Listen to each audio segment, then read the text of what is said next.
Horas Balige Academy dari tepian Danau Toba yang indah. Oke pemirsa, kita tetap menyuarakan setiap ketidakadilan, apalagi rekayasa yang dilakukan oleh kepolisian rekayasa Indonesia, ya, yang merupakan kepolisian terkorup se-Asia Tenggara. Ya, kita memasuki seri ke-32. Ya, bukan apa-apa, supaya didengar oleh Mr. Presiden Prabowo Subianto, segera bentuk tim pencari fakta, ya, buat Kepres, ya, untuk menindaklanjuti investigasi ulang, ya, karena bau anyir, ya, bau amis rekayasa pada pengadilan sesat pada tahun 2022, ya, terkait pembantaian 6 laskar FPI itu sudah sangat keterlaluan, Pak. Memalukan lah, ya, pengadilan sesat yang semua keyakinan hakim, ya, mulai dari dakwaan, tuntutan jaksa, pengacara, ya, rekonstruksi, sampai keyakinan hakim itu hanya berdasarkan pada keterangan dari 2 terdakwa polisi, Yusmin Ohorela dan Fikri Ramadan Tawainela. Bagaimana pengadilan kayak gitu, Pak Prabowo Subianto? Ya, bagaimana pengadilan yang hanya bersumber dari keterangan dari terdakwa? Kan memalukan, tanpa ada CCTV, ya, terutama di TKP kunci itu, rest area KM 50, ya, terus juga di tol KM 50 plus 200 yang mati katanya CCTV-nya karena fiber optiknya putus 20 jam sebelum 7 Desember. Ya, fiber optik di KM 49 sampai 72, kan apa kali itu, Pak? Keterlaluan kali polisi ini. Ya, belum lagi polisi memerintahkan warga sekitar untuk menghapus data HP mereka, saksi-saksi di sana. Belum lagi CCTV-nya juga di warung dihapus oleh polisi, dan polisi yang memerintahkan itu tidak ditangkap oleh Listio Sigit Prabowo ini. Ya, padahal dia saat itu kabar eskrim. Ya, manusia apalah kayak gini, ya, yang selalu mendengung-dengungkan scientific crime investigation, SDM unggul Polri 4.0, omong kosong. Ya. Ini manusia tersampah, Pak. Kapolri tersampah. Ya. Nggak ada apa-apanya ini kecuali kedekatan aja dengan Joko Widodo sebagai presiden. Nggak ada prestasinya kecuali kedekatan. Modal kedekatan, ya inilah hasilnya. Ya, Kapolri terburuk. Masa memilih Kapolri pun bukan karena terbaik prestasinya, bersih, integritas, ya, rekeningnya ya harus sesuai dengan gajinya. Ya, kalau gajinya ya standar polisi, ya rumah cuma 1, nggak ada uang cash 2 miliar lah, 3 miliar lah, ya, uang setara cash atau segala macam, rumah 5, 10, ya, berarti kan dia udah nggak benar itu. Ya, kecuali dia bisa buktikan dapat warisan dari orang tua atau apanya, mertuanya, kan, kalau benar, ya. Jangan orang tuanya pun biasa aja, ya, warisannya hanya sebuah rumah yang nggak sampai miliaran, kan gitu. Jadi untuk penggantinya Listio Sigit Prabowo ini, ya carilah yang bersih, bukan yang berrekening gendut. Kalau sama aja seperti ini, ya malah tambah hancur kepolisian Republik Indonesia, ya. Ya, terkait dengan itu tadi, pembantaian 6 laskar FPI, ya udah jelas kan, itu bau rekayasa semacam itu. Kalau nggak direkayasa, untuk apa CCTV dirusak pagar optiknya? Data HP CCTV di rest area KM 50 disuruh hapus polisi, dibongkar lagi rest area KM 50-nya. Terus semua berdasarkan keterangan dari Fikri Ramadan dan Yusmin Ohorela sebagai terdakwa. Mana ada kayak gitu persidangan yang harusnya kan diuji dengan divalidasi, diverifikasi dengan scientific evidence. Ya, apakah benar keterangan dia? Nggak ada. Bahkan mereka adegan ya bersumber dari keterangan mereka juga. Ya, ahli Nafis juga, Eko Ayu Bintoro, yang lulusan sarjana hukum Universitas Bayangkara itu ahli Nafis. Sarjana hukum langsung ambil magister informatika binus, ya kan, sulap, ya gitu kan. Nggak pernah saya dengar itu kecuali polisi, ya. Dari sarjana hukum menjadi ahli digital forensik atau Inafis itu. Nggak ada. Yang bersumber dari foto-foto pada saat reka adegan atau rekonstruksi yang bersumber dari keterangan dari terdakwa juga. Jadi mutar-mutar hanya keterangan terdakwa itu membuat keyakinan hakim. Hakimnya pun tidak menggali. Ya, tidak menggali data digital dari HP hanya dari 16 RPI, gak pernah diekstraksi itu HP-nya kedua terdakwa sampai ke Handik Jusin, sampai ke Tubagus Ade Hidayat sebagai Dirkrimum Polda Metro Jaya 2021 2020, terus Fadil Imran sebagai Kapolda, sampai ke Kabariskim, sampai ke Pak si Idam Aziz sebagai Kapolri. Kan rantai komandonya jelas. Kalau terlibat ya sikat semua lah. Anak manusia, nyawa itu sangat berharga bagi keluarganya. Enak sekali mereka bebas. Kedua terdakwa ini pun nggak pernah dipenjara 1 hari pun karena dijamin atasannya polisi aktif. Bayangkan ya. Sudah sumbernya semua dari mereka ya, bebas mengarang lah. Bebas mengarang. Kalau begini pengadilan kita hanya berdasarkan itu, ya koruptor itu pun bebas lah. Kalau cuma keyakinan hakim hanya berdasarkan keterangan koruptor, persidangan apa Indonesia ini? Inilah yang terjadi di persidangan sesat ya tahun 2021 kejadian 7 Desember 2020. Kan hancur penegakan hukum Indonesia ini ya. Jaksanya pun cuma sanggup itu ya, jaksanya ya kopas dari rekonstruksinya polisi yang sumbernya dari keterangan terdakwa itu ya. Hakimnya keyakinannya ya dari situ, dari keterangan terdakwa. Aduh, kacau kali. Peradilan sesat akan menciptakan negara gagal, Pak Prabowo Subianto. Negara gagal. Dimulai dari penegakan hukum yang hancur-hancuran ini. Kalau Anda tidak bertindak, maka dalam 5 tahun ini puncak kemarahan masyarakat akan kita lihat, gitu, kita buktikan. Saya yakin-yakinnya negara gagal itu dimulai dari penegakan hukum, terutama polisi ini. Yakin Pak.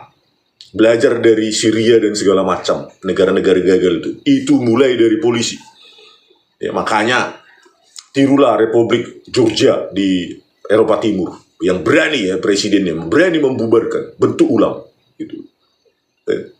Daripada negara gagal terus bubar seperti prediksi Anda tahun 2030. Ya, nah inilah kita dengarkan dulu keterangan Yusri Yunus yang sudah almarhum itu dan Fadil Imran sebagai Kapolda Metro Jaya 2020-2021 saat itu. Ya sumbernya senjata api, celurit, parang, itu sumbernya ceritanya ya karangannya terdakwa itu. Gak ada verifikasi sidik jari di sana, ya di apa itu di alat senjatanya itu gak ada apa-apa loh. Ya cuma dibilang aja menurut keterangan terdakwa itu kami di parang apa kami dicelurit kapnya mobil mereka, itu aja. Gak ada data CCTV di kejadian itu di depan Hotel Novotel atau sekitarnya di Karawang Barat, gak ada. Jadi gimana lah ini negara ini akan jadi negara gagal kalau kepolisian begitu polisi yang melakukannya maka mereka rekayasa. Sama seperti kasus Jessica Wongso, Tito Karnavian dan Krisnamurti otak rekayasa mau jadi Kapolri itu si Tito saat itu direkayasa kasus itu dengan video CCTV direkayasa oleh ahlinya Muhammad Noel Azhar dan Christopher Harimandrianto dengan software gratisan, iRedShop dan FreeMic, dan mereka masih bebas. Ya, sampai kapanpun saya teriak itu Tito Karnavian itu Pak Prabowo Subianto sampai mati dia dari bumi ini sampai check out. Akan saya teriak itu manusia biadab itu ya, Jenderal Barber biadab sampah. Oke, kita dengarkanlah ini keterangannya siapa ini, si Yusri Yunus yang sudah almarhum ya. Sebelum almarhum harusnya orang ini ya lepaskan semua kebohongan rekayasa, buat catatan sebagai warisan ya, tanda tangani di notaris gitu. Inilah yang sebenarnya terjadi yang saya ketahui, bukan ketika saya umumkan waktu itu kan begitu, dijelaskan rekayasa. Harusnya sebelum check out dari dunia ini, ya, almarhum Yusri Yunus ini ya memberikan kontribusi untuk membenahi negara bangsanya, terutama institusinya yang sudah sangat bobrok ini. Ya, kepolisian terkotor, terkorup se-Asia Tenggara ya. Kita dengarkan dulu ini apa ya keterangannya itu. Ya sumbernya dari ini, dari Yusmin Ohorela dan siapa itu, Fikri Ramadan Tawainela, kedua terdakwa polisi itu. Termasuk saya katakan tadi, masih mengumpulkan alat bukti, termasuk CCTV di dalamnya. Ya, rangkaian dari mulai CCTV yang ada di sana, memang ada 3 rangkaian server yang ada, kemudian yang rangkaian sampai dengan di Jalan Cikampek ini masih dikumpulkan oleh penyidik untuk lakukan ekstrak, ya, untuk jalan semuanya. Berarti bisa dikatakan rekaman itu ada di pihak Jasa Marga begitu Pak? Masih didalami semuanya, saya masih dikumpulkan karena masih dalami, ya.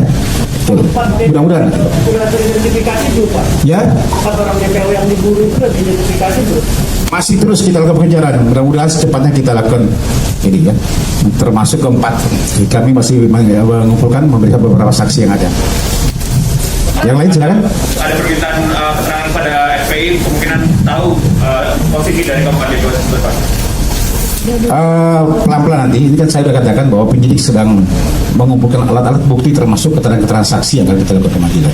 Pak, FPI kan sempat menyebut bahwa Laskar Khusus itu tidak dibekali dengan senjata api. Bagaimana Pak dengan dari kepolisian menanggapi hal tersebut? Karena Masalah senjata api yang disampaikan oleh FPI Pak. saya pertegas di sini bahwa penyidik, ya, sudah mengumpulkan bahwa memang sudah mengumpulkan bukti yang ada bahwa senjata api itu adalah pemilikannya adalah pelaku yang melakukan penyerangan. Ya, nanti akan kita jelaskan lagi, ini sedang dikumpulkan investigasi ini. Nanti akan kita sampaikan kalau memang sudah lengkap semuanya kepada seluruh teman-teman media yang ada. Ya, kalau memang ada pernyataan seperti itu, jangan mengeluarkan berita-berita bohong, itu bisa dipidana nantinya. Ya. Pak Kabit, izin Pak Kabit. Pak Kabit, Yang risik Pak, yang risik itu Pak. Kemarin kan sudah diketahui.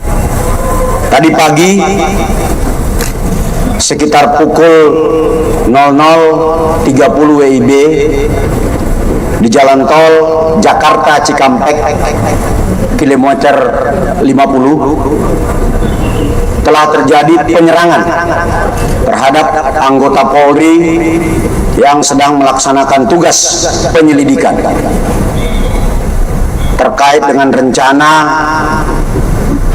pemeriksaan MRS yang dijadwalkan berlangsung hari ini jam 10.00 WIB. Berawal dari informasi bahwa akan terjadi pengerahan massa pada saat saudara MRS dilakukan pemeriksaan di Polda Metro Jaya dari berbagai sumber, termasuk rekan-rekan media mungkin mendapatkan berita melalui WA Group bahwa akan ada pengerahan kelompok massa untuk mengawal pemeriksaan MRS di Polda Metro Jaya. Terkait dengan hal tersebut, kami Polda Metro Jaya kemudian melakukan penyelidikan kebenaran informasi tersebut. Dan ketika anggota Polda Metro Jaya mengikuti kendaraan yang diduga adalah pengikut MRS, kendaraan petugas dipepet, lalu kemudian diserang dengan menggunakan senjata api dan senjata tajam sebagaimana yang rekan-rekan lihat di depan ini. Anggota yang terancam keselamatan jiwanya karena diserang, kemudian melakukan tindakan tegas terukur, sehingga terhadap kelompok yang diduga pengikut MRS. Nah itulah tadi keterangan dari Yusri Yunus almarhum ya, sampai mengancam juga hoax gitu ya. Kalau polisi jangankan hoax, beras aja nggak dipenjara gitu, cuma dimutasi. Tapi kalau dia mengancam-ancam, kalau rakyat bersuara diancam, ITE, pasal pidana. Gitu deh terus polisi dia. Kalau dia meras aja pun cuma dimutasi. Suka-suka dia di republik ini. Ya, padahal pakaiannya dia itu yang mulai dari topi, sepatu, baju, celana itu dibayar rakyat. Jangan ngancam-ngancam rakyat. Ya. Sekali kau sama-sama matinya gitu semua. Ya, terbukti Anda sudah almarhum. Kan? Makanya saya anjurkan kepada Fadil Imran, bertobatlah, ya. Bertobatlah Fadil Imran. Buka kebenaran itu walaupun itu kebenaran itu menyakitkan. Akui saja itu rekayasa semua, ya. Dari mana itu penyerangan itu? Ya, ada buktinya, CCTV-nya di hotel Novotel, nggak ada satupun penyerangan itu. Terus kayak baru gitu kemasan itu warnanya. Ya, katanya cupnya itu diparang, dicelurit segala macam itu. Ada bukti bengkok itu apanya? Parangnya atau celuritnya, memarang atau mencelurit cup mobil dari mobil itu. Sesuai nggak? Dilakukan nggak apa? Apa itu ahli inafisnya Eko Wahyu Bintoro dan lainnya itu? Nggak ada kan? Karena nggak ada di keputusan itu, saya baca. Gitu ya. Berikut juga dengan CCTV yang dijelaskan oleh Yusri Yunus. Iya, CCTV yang di pintu-pintu tol itu aja. Nggak ada yang terkait di penyerangan itu, nggak ada. Penyerangan dengan celurit, parang, senjata api itu nggak ada. Itu murni keterangan dari Yusmin Ohorela, Tony Suhendar, terus siapa lagi itu? Si Faisal Ahbi atau siapa itu? Faisal, terus siapa? Si Yusmin Ohorela, Fikri Ramadan, ya itu, cuma itu dari polisi-polisi aja, dari polisi ke polisi dan ke polisi lagi, gitu loh. Padahal terdakwa polisinya, ya gimana lah, ya hasilnya ya sesat, nggak ada verifikasi apapun ya, mau penyerangan itu, karena kita baca di keputusan ya. Nah inilah dia keputusan PN Jaksel untuk terdakwanya Yusmin Ohorela. Nah di sini saksi ya, poin 20, halaman berapa, halaman 76 dari 211, ya bisa kalian download juga.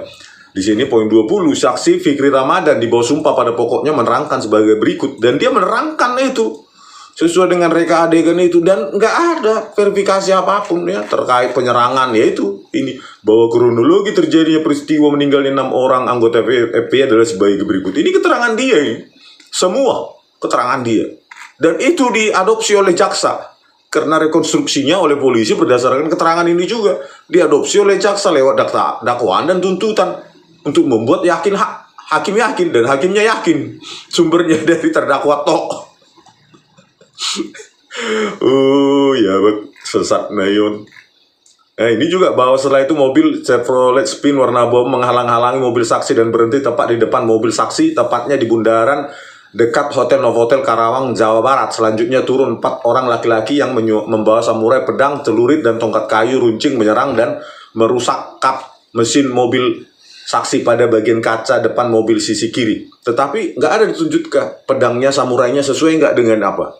Ya, sesuai nggak apa itu hantaman dari pedang, celurit, samurai ke apa itu, ke bagian kaca kap mesin mobil dari Fikri Ramadan dan siapa Yusmin Ohorela, kan nggak ada ditunjukkan sesuai nggak pemukulan itu. Udah gitu data HP-nya juga tidak diekstraksi, kedua apa ini terdakwa ini sampai ke Fadil Imran juga, keterlibatan Fadil Imran ya cuci tangan dia di situ, orang nggak ada HP-nya nggak diekstraksi ya. Si Tubagus di Dayat juga di Krimumnya juga HP-nya nggak diekstraksi ya suka-sukanya lah karangan itu. Jadi nggak ada satupun scientific evidence atau scientific data yang memverifikasi kesaksian dari Fikri Ramadan dan Yusmin ini dan lainnya ya. Inilah ceritanya karangan dia. Ya. Kami polisi, jangan bergerak polisi. Semua ini seolah-olah di depan Hotel Novotel Karawang itu nggak ada satupun CCTV atau lainnya. Pengejaran Bribka Faisal Kasbi, Alaya juga begitu semua. Ceritanya ini karangan semua, dan inilah diadopsi dalam rekonstruksi dakwaan tuntutan jaksa. Terus juga di sini kalau kalian baca penembakan juga, pengeroyokan juga yang di dalam mobil ketika mereka dibawa dari rest area KM50 ke Polda Metro Jaya, ya karangan mereka juga nggak ada. Ahli nafis juga nggak ada. fingerprint atau object recognition ya, pengenalan objek, pengenalan pergerakan objek khususnya mobil di KM 50 tambah 200 ya, plus 200 yang katanya kejadian pengeroyokan, penjambakan.